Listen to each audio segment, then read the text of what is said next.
사랑하는 여러분, 오늘도 이렇게 귀한 시간을 함께하게 되어 참으로 반갑습니다. 여러분은 혹시 이런 경험 있으신가요? 아무도 알아주지 않는 것 같고, 이 세상에서 내가 정말 쓸모 있는 사람인가 하는 생각이 들 때 말이에요. 나이가 들수록 어쩌면 더 그런 느낌이 들 때가 있지 않습니까? 자녀들은 다 자라서 독립했고, 은퇴 후 집에만 있다 보면 문득문득 나는 누구인가? 내 존재의 가치는 무엇인가 하는 생각이 밀려올 때가 있거든요. 그런데 오늘 우리가 함께 살펴볼 베드로전서 2장에는 정말 놀라운 선언이 담겨 있습니다. 여러분 한 분 한 분이 얼마나 귀하고 소중한 존재인지, 하나님께서 여러분을 어떤 눈으로 바라보시는지를 알게 되면 정말 가슴이 벅차오를 거예요. 베드로 사도는 이렇게 말씀하십니다. 여러분은 택하신 족속이요, 왕같은 제사장이요, 거룩한 나라요, 하나님의 소유된 백성이라고 말이죠. 들으셨습니까? 왕같은 제사장이래요. 평범한 우리가 때론 초라하게만 느껴지는, 우리가 하나님 보시기에는 왕족과 같다는 겁니다. 오늘 이 시간 동안 우리는 함께 베드로전서 2장을 천천히 마음으로 음미하며 살펴볼 거예요. 산돌이신 예수님께 나아가는 것이 무슨 의미인지, 우리가 어떤 정체성을 가진 사람들인지, 그리고 이 세상에서 나그네로 살아가는 우리가 어떻게 아름다운 삶을 살아갈 수 있는지를 함께 나누어 보려고 합니다. 특별히 오늘은 고난 가운데서도 어떻게 믿음을 지킬 수 있는지, 억울한 일을 당했을 때 어떻게 반응해야 하는지에 대한 귀한 말씀도 함께 나눌 겁니다. 아마 여러분 중에도 살아오시면서 억울한 일, 부당한 대우를 받으신 경험이 있으실 거예요. 그런 상처가 아직도 마음 한구석에 남아있을 수도 있고요. 자, 그럼 마음을 편안하게 하시고 함께 베드로전서 2장의 풍성한 진리 속으로 들어가 보실까요? 베드로 사도는 이 편지를 쓸 당시 매우 힘든 상황에 처해 있던 성도들에게 편지를 쓰고 있었어요. 로마 제국 전역에 흩어져 살고 있던 크리스천들은 핍박과 고난 가운데 있었거든요. 그들은 믿음 때문에 직장에서 쫓겨나기도 하고 이웃들로부터 따돌림을 당하기도 했습니다. 심지어 가족들로부터도 배척당하는 일이 있었어요. 그런데 베드로는 바로 그런 사람들에게 먼저 이렇게 말합니다. 그러므로 모든 악독과 모든 기만과 외식과 시기와 모든 비방하는 말을 버리고라고요. 참 묘하지 않습니까? 고난받는 사람들에게 위로의 말을 먼저 건네는 게 아니라 오히려 그들의 내면을 먼저 점검하라고 말씀하시거든요. 여기서 베드로가 말하는 악독이란 말은 헬라어로 카키아인데요. 이건 단순히 나쁜 행동만을 의미하는 게 아니라 마음 깊은 곳에 자리 잡은 악한 성향을 말합니다. 우리 안에 있는 그 끈적끈적한 악의 말이에요. 누군가를 해하고 싶은 마음, 복수하고 싶은 마음 있잖아요. 그런 것들을 다 벗어버리라는 겁니다. 그리고 기만과 외식을 말씀하시는데요. 이건 참 우리네 인생살이에서 흔하게 볼 수 있는 모습 아닙니까? 겉으로는 착한 척, 믿음 좋은 척 하면서 속으로는 전혀 다른 생각을 하고 있는 거 말이에요. 교회에서는 아멘, 할렐루야 하다가도 집에 돌아오면 가족들한테 화를 버럭버럭 내는 모습 말입니다. 시기도 빼놓을 수 없죠. 나이가 들어서도 이 시기심이란 게 참 쉽게 사라지지 않더라고요. 옆집 사람이 자식들한테 더 많은 용돈을 받는 것 같으면 왠지 속이 상하고, 친구가 여행을 다녀왔다는 얘기를 들으면 부럽기도 하고 말이에요. 이런 마음들 베드로는 다 버리라고 합니다. 그리고 비방하는 말이요. 요즘 말로 하면 뒷담화죠. 없는 사람 흉보기, 남의 허물 들춰내기, 이런 것들 말입니다. 특히 교회 안에서도 이런 일이 많지 않습니까? 그 집사님이 말이야. 하면서 시작되는 대화들 말이에요. 베드로는 왜 이런 것들을 먼저 버리라고 했을까요? 바로 다음에 나오는 말씀 때문입니다. 갓난아기들 같이 순전하고 신령한 젖을 사모하라고 하거든요. 여기서 갓난아기라는 표현이 참 인상적이에요. 베드로는 믿음의 연륜이 있는 성도들에게도 갓난아기처럼 되라고 말합니다. 이게 무슨 뜻일까요? 어린아이로 돌아가라는 게 아니라 갓난아기가 엄마 젖을 찾듯이 그렇게 간절하게 하나님의 말씀을 사모하라는 거예요. 한번 생각해 보세요. 갓 태어난 아기가 배고플 때 어떻게 합니까? 울부짖으며 젖을 찾잖아요. 다른 건 아무것도 필요 없어요. 오직 엄마 젖만이 생명이거든요. 그 절박함으로, 그 순수함으로 하나님의 말씀을 사모하라는 겁니다. 여러분, 요즘 하루에 얼마나 성경을 읽으십니까? 말씀을 대할 때 그 마음이 어떻습니까? 혹시 의무감으로 습관적으로 읽지는 않으십니까? 베드로는 우리에게 갓난아기가 젖을 찾는 그 간절함으로 말씀을 사모하라고 합니다. 왜냐하면 이로 말미암아 너희가 자라 구원에 이르리라 하기 때문이에요. 나이가 들수록 우리는 육체적으로는 점점 약해지지만 영적으로는 계속 자라나야 합니다. 주님 앞에 서는 그날까지 우리는 계속 성장해야 해요. 그리고 그 성장의 유일한 양식이 바로 하나님의 말씀이거든요. 베드로는 또 이렇게 말합니다. 너희가 주의 인자하심을 맛보았으면 이라고요. 이 말씀이 참 좋지 않습니까? 맛보았다는 표현 말이에요. 하나님의 은혜를 머리로만 아는 게 아니라 실제로 경험했다는 뜻이거든요. 여러분은 하나님의 인자하심을 맛보신 적 있으신가요? 어쩌면 지금 이 순간까지 살아계신 것 자체가 하나님의 인자하심이 아닐까요? 생각해 보세요. 우리가 살아온 세월 동안 얼마나 많은 위기가 있었습니까?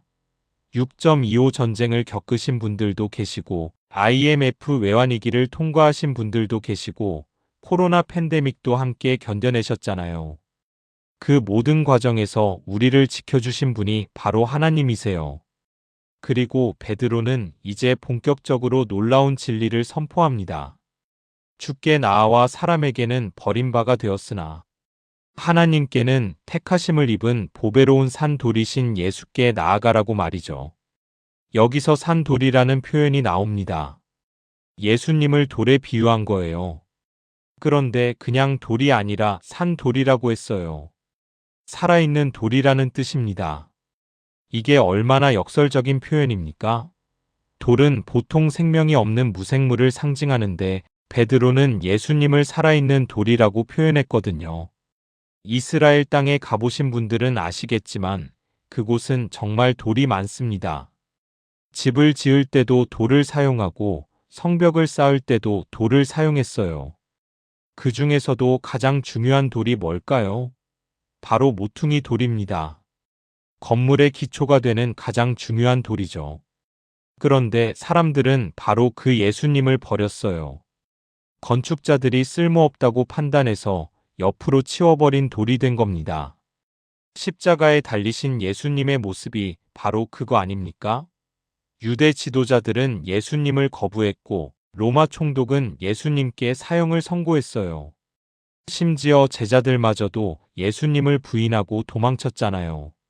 하지만 하나님께서는 바로 그 버림받은 돌을 모퉁이의 머릿돌로 삼으셨습니다. 부활하신 예수님은 모든 믿는 자들의 기초가 되셨어요. 우리의 구원의 토대가 되신 거죠. 그리고 베드로는 더 놀라운 말씀을 전합니다. 너희도 산 돌같이 신령한 집으로 세워지고라고요. 여러분 들으셨습니까? 우리도 산 돌이래요. 예수님께서 산 돌이신 것처럼 우리도 살아있는 돌로서 하나님의 성전을 이루는 재료가 된다는 겁니다. 옛날에는 성전이 예루살렘에 있는 건물이었어요. 그 아름답고 웅장한 성전에 하나님께서 임재하신다고 믿었죠. 하지만 이제는 우리 자신이 하나님의 성전이 되었습니다. 우리 한 사람 한 사람이 살아있는 돌로서 하나님의 영적인 집을 이루는 거예요. 생각해 보세요. 돌 하나하나가 모여서 건물이 만들어지잖아요. 어떤 돌은 크고 어떤 돌은 작아요. 어떤 돌은 반듯하고 어떤 돌은 울퉁불퉁해요. 하지만 모든 돌이 다 필요합니다. 하나라도 빠지면 건물이 완성되지 않거든요. 교회도 마찬가지예요. 우리 한 분 한 분이 다 중요한 돌입니다. 나는 너무 늙어서 쓸모가 없어 하고 생각하실 필요 없어요. 나는 배우지 못해서 할 수 있는 게 없어 하고 주저하실 필요도 없고요. 하나님께서는 여러분을 귀하게 여기시고 여러분을 통해 당신의 집을 세워가고 계십니다.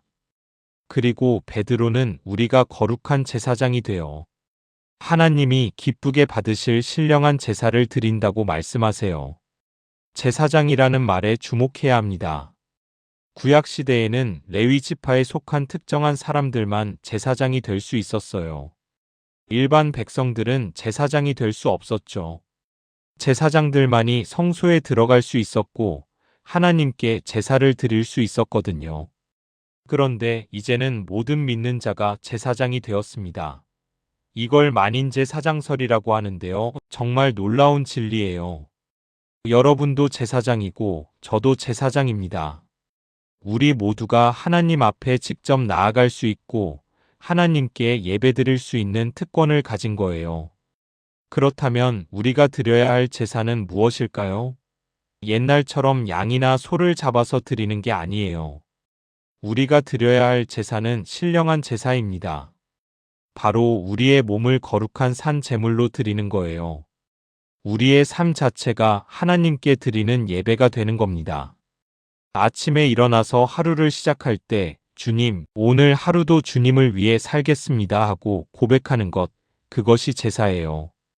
자녀들을 위해 기도하는 것, 이웃을 섬기는 것, 어려운 사람을 도와주는 것, 이 모든 것이 하나님께서 기뻐 받으시는 신령한 제사입니다. 베드로는 계속해서 성경 말씀을 인용합니다. 보라, 내가 택한 보배로운 모퉁이 돌을 시온에 두노니 그를 믿는 자는 부끄러움을 당하지 아니하리라 하는 말씀이에요. 부끄러움을 당하지 아니하리라는 말씀이 참 위로가 되지 않습니까? 우리가 살다 보면 부끄러운 일을 많이 당하게 돼요. 무시당할 때도 있고 무능하다는 소리를 들을 때도 있고 때로는 자식들한테도 무안을 당할 때가 있거든요. 하지만 예수님을 믿고 의지하는 사람은 결국 부끄러움을 당하지 않습니다. 이 세상에서는 잠시 수치를 당할 수 있어요. 하지만 마지막 날에 주님 앞에 섰을 때 우리는 당당할 수 있습니다. 왜냐하면 우리가 든든한 반석이신 예수님 위에 서 있기 때문이에요. 베드로는 대조적인 두 그룹의 사람들을 말합니다. 믿는 자들에게는 그 돌이 보배이지만 믿지 않는 자들에게는 그 돌이 걸림돌이 되고 부딪히는 반석이 된다는 거예요. 예수님은 우리에게 생명의 돌이세요. 하지만 예수님을 거부하는 사람들에게는 걸림돌이 됩니다. 복음을 받아들이지 않는 사람들은 예수님 때문에 오히려 더 완악해지고 더 반발하게 되거든요. 생각해 보세요. 같은 태양빛이 진흙은 더 단단하게 만들지만 밀랍은 부드럽게 녹이잖아요. 같은 진리도 어떤 마음으로 받아들이느냐에 따라 전혀 다른 결과를 가져오는 겁니다. 그리고 이제 베드로는 정말 가슴 벅찬 선언을 합니다. 그러나 너희는 택하신 족속이요, 왕 같은 제사장들이요, 거룩한 나라요, 그의 소유가 된 백성인이라고요. 여러분, 이 말씀 잘 들으세요. 여러분은 택하신 족속입니다. 하나님께서 직접 선택하신 사람들이에요. 이 세상에 태어난 것이 우연이 아니라는 겁니다. 하나님께서 여러분을 특별히 선택하셨어요. 왜요? 사랑하시기 때문이에요. 왕 같은 제사장이라는 표현도 대단하지 않습니까? 왕이면서 동시에 제사장이라는 거예요. 왕은 권세를 상징하고 제사장은 거룩함을 상징해요. 우리는 이 두 가지를 다 가진 사람들입니다. 젊었을 때는 이런 정체성을 실감하기 어려울 수도 있어요. 직장 일에 치이고 생활에 쫓기다 보면 나 자신이 누구인지 잊고 살기 쉽거든요. 하지만 나이가 들어 삶을 되돌아보면서 이제는 이 진리를 더 깊이 깨달을 수 있지 않을까요? 우리는 거룩한 나라의 백성입니다. 이 땅에서는 대한민국 국민이지만 동시에 하나님 나라의 시민이에요. 우리의 진짜 국적은 하늘에 있습니다.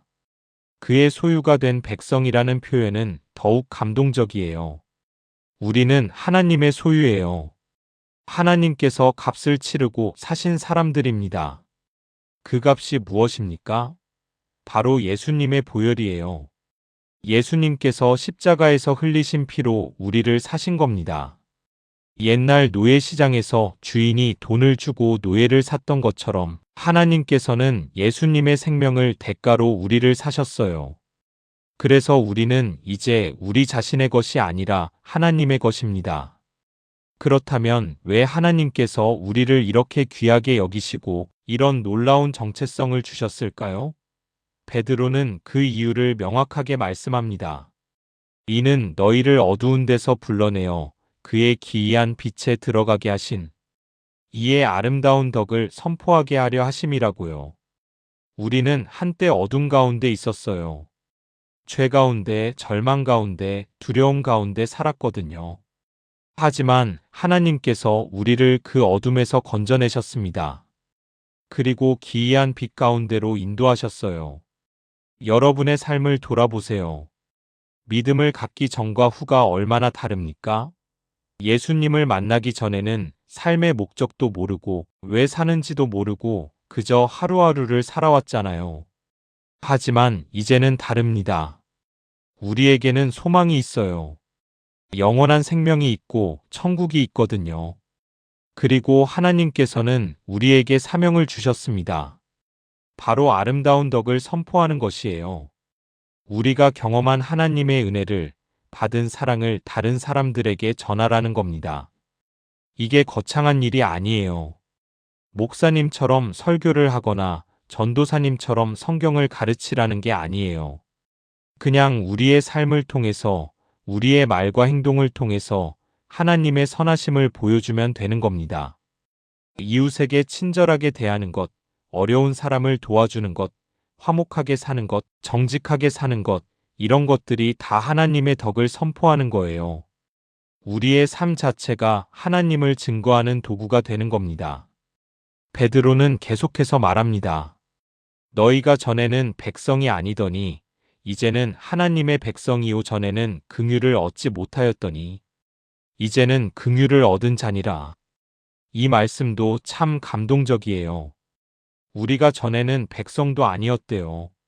소속감도 없고 정체성도 없고 그저 떠도는 존재였다는 거예요. 하지만 이제는 하나님의 백성이 되었습니다. 우리에게는 분명한 소속이 있어요. 또 전에는 긍휼을 얻지 못했다고 했어요. 긍휼이 없는 삶이 어떤 걸까요? 그건 용서받지 못한 삶, 사랑받지 못한 삶, 돌봄받지 못한 삶이에요. 하지만 이제는 긍휼을 얻었습니다. 하나님의 자비와 사랑을 받는 사람들이 된 거예요. 나이가 들면서 우리는 점점 더 긍휼이 필요한 존재가 됩니다. 육체적으로 약해지고 때로는 다른 사람의 도움이 필요해지거든요. 하지만 우리에게는 영원히 변치 않는 긍휼의 근원이 있어요. 바로 하나님이세요. 하나님께서는 언제나 우리를 긍휼히 여기시고 우리를 돌보십니다.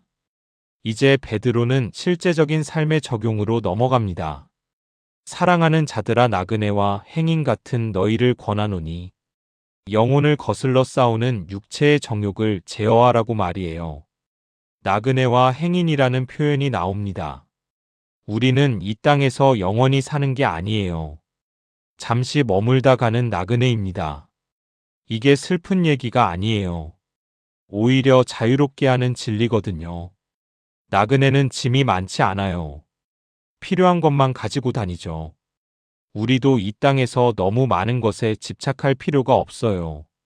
재산, 명예, 권력 이런 것들을 움켜쥐려고 애쓸 필요가 없다는 겁니다. 살아오시면서 이런 걸 깨달으셨을 거예요. 젊었을 때는 돈을 많이 벌고 큰 집에 살고 좋은 차를 타는 게 중요하다고 생각했어요. 하지만 나이가 들면서 알게 되죠. 그런 것들이 정말 중요한 게 아니라는 걸요. 가족의 건강, 평화로운 마음, 하나님과의 관계, 이런 것들이 훨씬 더 소중하다는 걸 깨닫게 되거든요. 베드로는 특별히 육체의 정욕을 제어하라고 말합니다. 정욕이라는 말을 들으면 보통 성적인 욕망만 생각하기 쉬운데 그것만을 의미하는 게 아니에요. 육체의 정욕은 우리를 하나님으로부터 멀어지게 하는 모든 욕망을 말합니다. 탐욕도 정욕이에요. 더 가지려는 끝없는 욕심 말이에요. 명예욕도 정욕입니다. 인정받고 싶고 칭찬받고 싶고 높은 자리에 오르고 싶은 마음이죠. 게으름도 일종의 정욕일 수 있어요. 편하게 살고 싶고 책임을 회피하고 싶은 마음 말입니다. 이런 정욕들은 우리 영혼을 공격합니다. 마치 적군처럼 우리 안에서 싸움을 거는 거예요. 그래서 우리는 깨어 있어야 하고 경계해야 합니다. 그렇다면 어떻게 정욕을 제어할 수 있을까요? 억지로 참는 게 답이 아니에요. 오히려 더 좋은 것으로 채워야 합니다. 하나님의 말씀으로, 기도로, 성령의 능력으로 우리 마음을 채울 때 육체의 정욕은 자연스럽게 약해집니다. 베드로는 계속해서 권면합니다. 너희가 이방인 중에서 행실을 선하게 가져 너희를 악행한다고 비방하는 자들로 하여금 너희 선한 일을 보고 오시는 날에 하나님께 영광을 돌리게 하라. 여기서 이방인은 믿지 않는 사람들을 말해요. 우리 주변에는 예수님을 믿지 않는 사람들이 많잖아요. 가족 중에도 있을 수 있고, 이웃 중에도 있고, 친구들 중에도 있을 수 있어요. 베드로는 바로 그런 사람들 가운데서 선한 행실을 가지라고 말합니다. 이게 정말 중요해요. 우리가 아무리 신앙이 좋아도, 교회에 열심히 다녀도 우리의 행실이 좋지 않으면 복음을 전할 수 없거든요. 오히려 비방을 받게 됩니다. 저 사람 교회 다닌다더니 왜 저래? 하는 소리를 듣게 돼요. 얼마나 안타까운 일입니까? 우리 때문에 하나님의 이름이 욕을 먹게 되는 거예요. 하지만 우리가 정말 선하게 살면 어떻게 될까요? 처음에는 사람들이 오해할 수도 있어요. 심지어 비방할 수도 있고요. 하지만 시간이 지나면서 우리의 선한 일들을 보게 됩니다. 그리고 결국에는 하나님께 영광을 돌리게 된다는 거예요. 실제로 이런 일들이 많지 않습니까? 처음에는 교회 다니는 사람이 왜 그렇게 친절해? 하고 의아해하던 사람이 나중에는 당신이 믿는 하나님이 정말 좋은 분인가 봐요 하고 말하게 되는 거예요. 우리의 선한 행실은 말없는 전도입니다. 때로는 100마디 말보다 한 번의 선한 행동이 더 큰 감동을 주거든요. 특히 나이 드신 분들의 선한 행실은 더욱 귀해요. 세월의 무게가 실려 있기 때문이죠. 베드로는 이제 구체적인 삶의 영역으로 들어갑니다. 인간의 모든 제도를 주를 위하여 순종하되 혹은 위에 있는 왕이나 혹은 그가 악행하는 자를 징벌하고 선행하는 자를 포상하기 위하여 보낸 총독에게 하라. 이 말씀이 쓰인 당시 로마 황제는 누구였을까요? 아마 네로였을 거예요. 네로는 역사상 가장 잔인한 황제 중 한 명이었어요.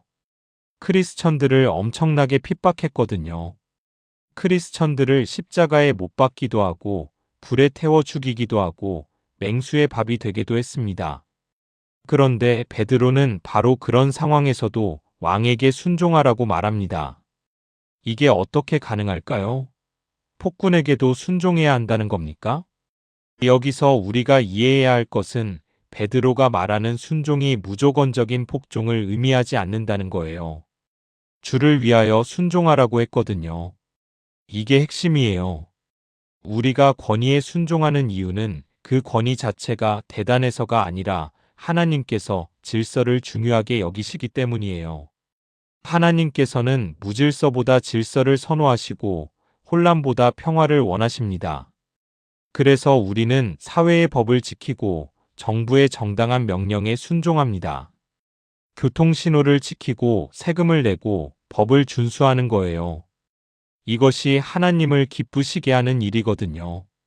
하지만 만약 그 권위가 하나님의 뜻에 명백히 어긋나는 명령을 한다면 어떻게 해야 할까요?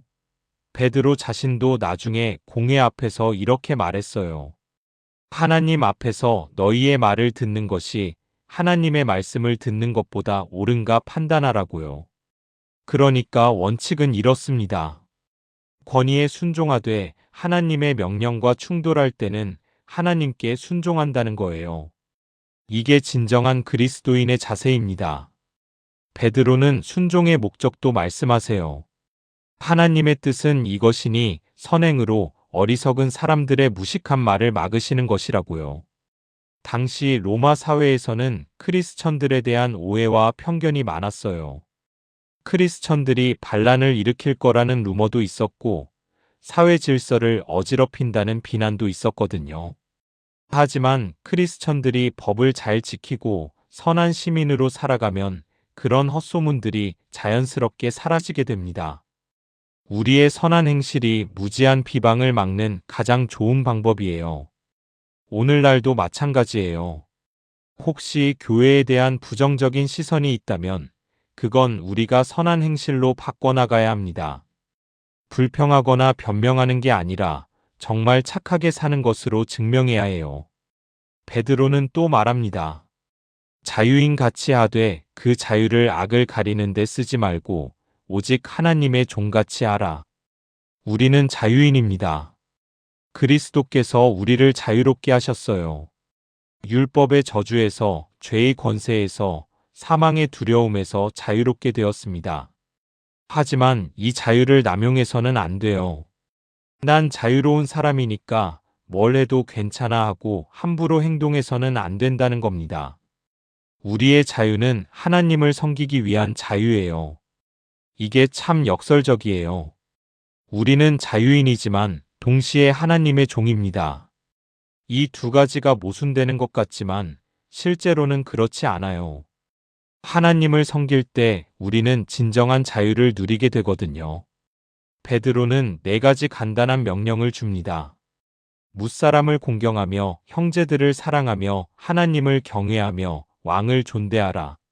무사람을 공경하라는 말은 모든 사람을 존중하라는 뜻이에요. 신분, 학벌, 재산에 상관없이 모든 사람을 귀하게 여기라는 겁니다. 왜냐하면 모든 사람이 하나님의 형상대로 만들어졌기 때문이에요.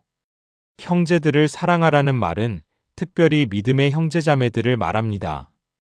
교회 안에서 우리는 서로 사랑해야 해요. 이게 쉬운 일은 아니에요. 교회 안에도 성격이 안 맞는 사람이 있고 갈등이 생길 수 있거든요. 하지만 그럼에도 불구하고 사랑해야 합니다. 하나님을 경외하라는 말은 하나님을 두려워하며 존경하라는 뜻이에요. 이게 모든 것의 시작입니다. 하나님을 경외하는 사람은 죄를 멀리하고 의를 추구하게 되거든요. 왕을 존대하라는 말은 앞서 말한 순종과 연결됩니다. 권위를 인정하고 존중하라는 거예요. 이제 베드로는 특별히 종들에게 말씀합니다. 당시 로마 사회에는 노예 제도가 있었어요. 그리고 교회 안에도 노예 신분인 크리스천들이 많았거든요. 사환들아 범사에 두려워함으로 주인들에게 순종하되 선하고 관용하는 자들에게만 아니라 또한 까다로운 자들에게도 그리하라. 이 말씀이 참 어렵게 느껴질 수 있어요. 선하고 착한 주인에게만 순종하는 건 어렵지 않죠.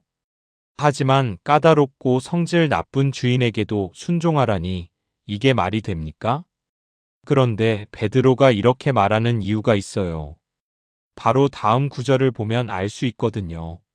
사람이 만일 하나님을 생각함으로 말미암아 부당하게 고난을 받아도 슬픔을 참으면 이는 아름다우나. 여기서 핵심은 하나님을 생각함으로 말미암아예요. 우리가 억울한 일을 당해도 참는 이유는 주인이 대단해서가 아니라 하나님을 의식하기 때문이에요. 우리가 살다 보면 억울한 일을 많이 당합니다. 잘못한 것도 없는데 비난을 받을 때도 있고 성실하게 일했는데도 인정받지 못할 때도 있어요. 그럴 때 화가 나고 억울하고 복수하고 싶은 마음이 드는 게 인지상정이잖아요. 하지만 베드로는 그런 상황에서도 슬픔을 참으라고 말합니다. 그리고 그것이 아름답다고 하세요. 왜 아름다울까요? 그것이 예수님을 닮은 모습이기 때문이에요. 베드로는 설명을 계속합니다. 죄가 있어 매를 맞고 참으면 무슨 칭찬이 있으리요. 그러나 선을 행함으로 고난을 받고 참으면 이는 하나님 앞에 아름다우니라. 잘못을 저질렀을 때 벌을 받는 건 당연한 일이에요. 그건 참을 만한 가치가 있는 게 아니죠. 하지만 선을 행했는데도 고난을 받는다면 그것은 전혀 다른 차원의 일입니다. 예를 들어 볼게요. 어떤 분이 직장에서 정직하게 일했어요. 그런데 상사가 부정을 저지르라고 강요했고 그분은 거절했습니다. 그 결과로 불이익을 받았어요. 이것이 바로 선을 행함으로 받는 고난입니다. 또 어떤 분은 교회 일을 열심히 하느라 집안일을 조금 소홀히 했어요. 그랬더니 가족들로부터 핀잔을 들었습니다. 이것도 일종의 고난이에요. 선을 행했는데 오해를 받는 거니까요. 그런데 베드로는 바로 그런 고난이 하나님 앞에 아름답다고 말씀하세요. 왜냐하면 그것이 우리의 부르심이기 때문입니다. 이를 위하여 너희가 부르심을 받았으니 그리스도도 너희를 위하여 고난을 받으사 너희에게 본을 끼쳐 그 자취를 따라오게 하려 하셨느니라. 여기서 이를 위하여라는 말에 주목하세요. 우리가 부르심을 받은 목적이 무엇일까요? 편안하게 사는 것? 부자가 되는 것? 아니에요. 우리는 고난을 받기 위해 부르심을 받았습니다. 이게 충격적인 말씀이죠? 하지만 이것이 진리예요. 크리스천의 삶은 고난 없는 삶이 아닙니다. 오히려 고난이 따르는 삶이에요. 하지만 그 고난은 의미 없는 고난이 아니라 그리스도의 고난에 참여하는 것입니다. 예수님도 우리를 위해 고난을 받으셨어요. 예수님은 아무 죄도 없으신 분이었어요. 베드로는 이렇게 말합니다. 그는 죄를 범하지 아니하시고 그 입에 거짓도 없으시며 완전히 순결하신 분이 십자가에 달리셨어요. 이게 얼마나 억울한 일입니까? 하지만 예수님은 그 억울함을 참으셨습니다. 왜요? 우리를 사랑하셨기 때문이에요. 베드로는 계속해서 말합니다. 욕을 당하시되 맞대어 욕하지 아니하시고 고난을 받으시되 위협하지 아니하시고 오직 공의로 심판하시는 이에게 부탁하시며 이 말씀이 참 은혜롭지 않습니까? 예수님은 욕을 들으셨을 때 욕으로 갚지 않으셨어요. 빌라도 앞에서 대제사장 앞에서 십자가 밑에서 온갖 모욕과 조롱을 당하셨지만 한 번도 맞대응하지 않으셨습니다. 고난을 받으실 때도 위협하지 않으셨어요.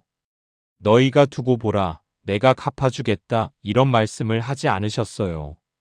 오히려 아버지 저들을 용서하여 주옵소서 자기들이 하는 것을 알지 못함이니이다 하고 기도하셨죠. 예수님은 모든 것을 하나님께 맡기셨어요. 공의로 심판하시는 이에게 부탁하셨다는 표현이 그 뜻입니다. 복수는 하나님의 것이에요. 우리가 갚을 일이 아니라는 겁니다. 이게 얼마나 어려운 일인지 우리는 압니다. 누군가 나를 해했을 때 그냥 두고 보기가 얼마나 힘든지 아시죠? 당장이라도 따지고 싶고 똑같이 갚아주고 싶은 게 인간의 본성이거든요. 하지만 예수님은 다르셨어요. 그리고 우리더러 예수님의 자취를 따라오라고 하십니다. 이게 쉬운 일은 아니에요. 하지만 성령의 도우심으로 가능한 일입니다. 베드로는 예수님의 십자가 사건을 설명합니다.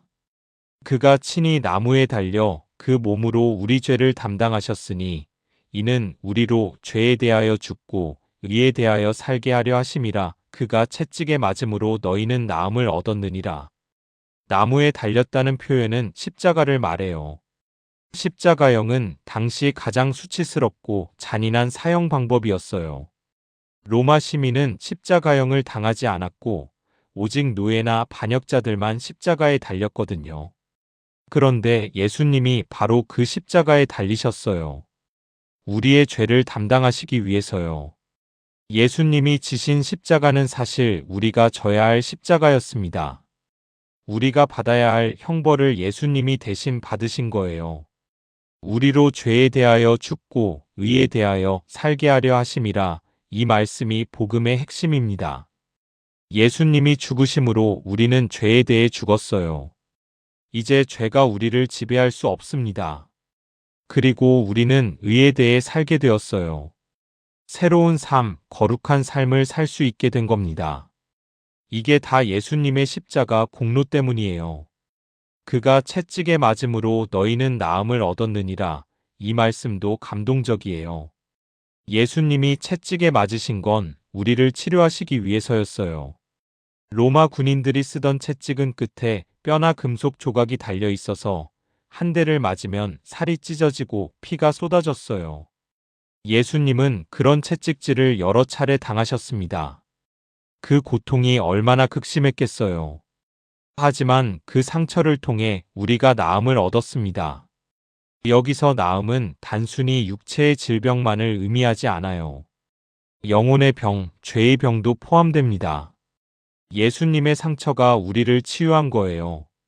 베드로는 마지막으로 이렇게 말씀합니다. 너희가 전에는 양과 같이 길을 잃었더니 이제는 너희 영혼의 목자와 감독 되신 이에게 돌아왔느니라. 우리는 한때 길 잃은 양과 같았어요. 방향을 모르고 헤매며 위험한 곳을 향해 가고 있었거든요. 양은 스스로 집을 찾지 못해요. 목자가 없으면 길을 잃고 이리에게 잡아먹히고 맙니다. 우리도 마찬가지였어요. 인생의 목적도 모르고 어디로 가야 할지도 모르고 그저 이리저리 떠돌며 살았어요. 때로는 위험한 곳으로 가면서도 그게 위험한지도 몰랐죠. 하지만 이제는 다릅니다. 우리에게 목자가 계세요. 바로 예수님이시죠. 예수님은 선한 목자시고 우리 영혼의 목자세요. 예수님이 우리를 인도하시고 보호하시고 먹이시고 돌보십니다. 감독이라는 표현도 나오는데 이건 우리를 지켜보시고 돌보시는 분이라는 뜻이에요. 목자는 양들을 항상 주시하며 위험이 없는지 살피잖아요. 예수님도 그렇게 우리를 돌보십니다.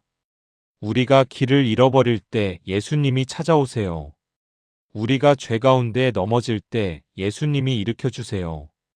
우리가 연약할 때 예수님이 힘을 주십니다. 이 얼마나 감사한 일입니까? 사랑하는 여러분, 오늘 우리는 베드로전서 2장을 함께 살펴보았습니다. 2장에는 정말 풍성한 진리가 담겨 있어요. 우리가 누구인지를 다시 한번 기억하세요. 우리는 산 돌입니다. 거룩한 제사장입니다. 택하신 족속이요, 왕 같은 제사장이요, 거룩한 나라요, 하나님의 소유된 백성입니다. 우리는 이 땅에서 나그네로 살아가지만 우리에게는 목적이 있어요. 하나님의 아름다운 덕을 선포하며 사는 것이죠. 우리의 선한 행실을 통해 하나님의 영광을 드러내는 겁니다. 때로는 억울한 일을 당할 수도 있어요. 선을 행했는데 고난을 받을 수도 있습니다. 하지만 그럴 때조차도 우리는 예수님을 바라보며 참아야 해요. 왜냐하면 예수님도 우리를 위해 그렇게 하셨기 때문입니다. 예수님은 우리의 죄를 담당하시려고 십자가에 달리셨어요. 채찍에 맞으심으로 우리를 치유하셨습니다. 그리고 이제 우리의 목자가 되셔서 우리를 인도하시고 보호하십니다. 이 얼마나 놀라운 사랑입니까? 이 얼마나 큰 은혜입니까? 우리가 이런 사랑을 받았다면 우리도 서로 사랑해야 하지 않겠어요? 우리가 이런 은혜를 입었다면 우리도 다른 사람들에게 은혜를 베풀어야 하지 않겠습니까? 오늘 이 말씀이 여러분의 마음에 깊이 새겨지기를 바랍니다. 그리고 이 말씀대로 살아가시기를 바랍니다. 비록 세상은 우리를 알아주지 않을지라도 하나님께서는 우리를 귀하게 여기십니다. 비록 이 땅에서는 나그네로 살지만 우리에게는 영원한 본향이 있습니다. 오늘도 주님과 동행하시는 하루가 되시기를 바랍니다. 주님의 사랑 안에서 평안을 누리시고 주님의 은혜로 하루를 살아가시기를 바랍니다. 여러분, 오늘 이 시간이 유익하셨다면 구독 버튼을 꾹 눌러주시고 좋아요도 눌러주세요. 그리고 알림 설정까지 해주시면 새로운 영상이 올라올 때마다 소식을 받아보실 수 있습니다. 여러분의 작은 손길 하나하나가 더 많은 분들께 하나님의 말씀을 전하는데 큰 힘이 됩니다. 또한 댓글로 여러분의 생각과 은혜 받은 점을 나누어 주시면 정말 감사하겠습니다. 여러분의 간증이 다른 분들에게도 큰 격려가 되거든요. 다음 시간에는 베드로전서 3장으로 찾아뵙겠습니다. 그때까지 하나님의 은혜와 평강이 여러분과 함께 하시기를 기도합니다. 사랑합니다. 감사합니다.